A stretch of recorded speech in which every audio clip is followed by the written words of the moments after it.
Yo, what's up mga ka-Tiborsya? At nangingialam na naman nga ako ng cellphone ni Tiborsya ngayon dahil dumating na siya. May plano na naman tayong hindi maganda sa kanya. Ayan. Meron tayong timba dito ng tubig. Hahaluan ko yan ng suka. Ayan guys.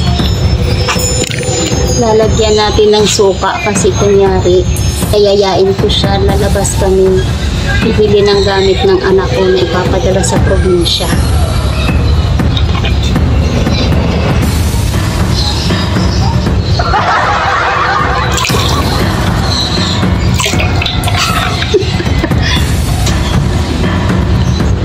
Papabihisin ko siya.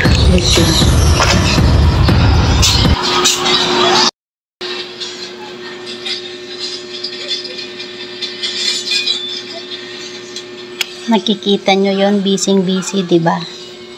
Pare Koy, magbihis ka. Aalis tayo, nakabihis na ako. O, tingnan mo, nakabihis na ako. Magbihis ka. Mamimili tayo ng gamit ni Andre. Ay, ang init-init. Sige na. Saglit lang naman tayo, malapit lang. Nanonood akong pelikula ni. Sige na, magbihis ka na. Iba-vlog ko kasi kaya nagbibideo ako. Pagbalik ko, kailangan nakabihis ka na. Naka-ready na ako. So, ayun na nga, mga ka-Tiborsya. Akala niya talagang totoong mag-alis kami.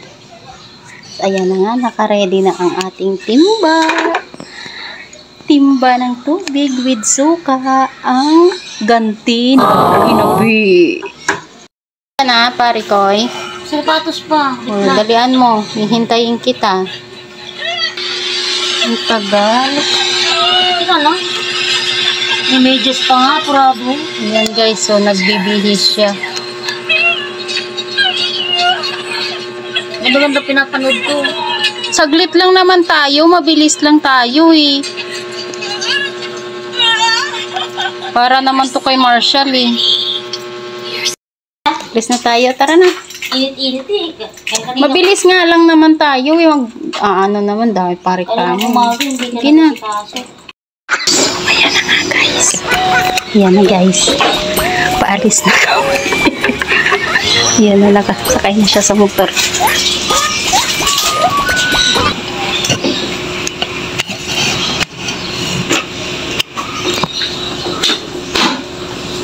Alis na tayo. Tara na ako, hindi hintay mo.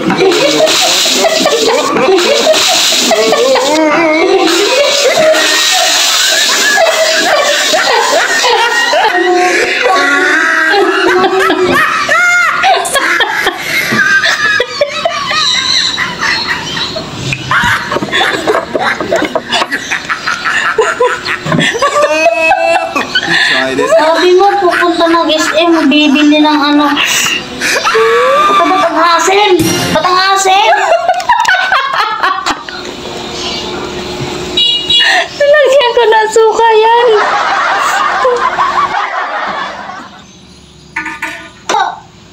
Bibili ng gamit ni Marcel sa labas. Bakit binungusan mo ako ng tubig?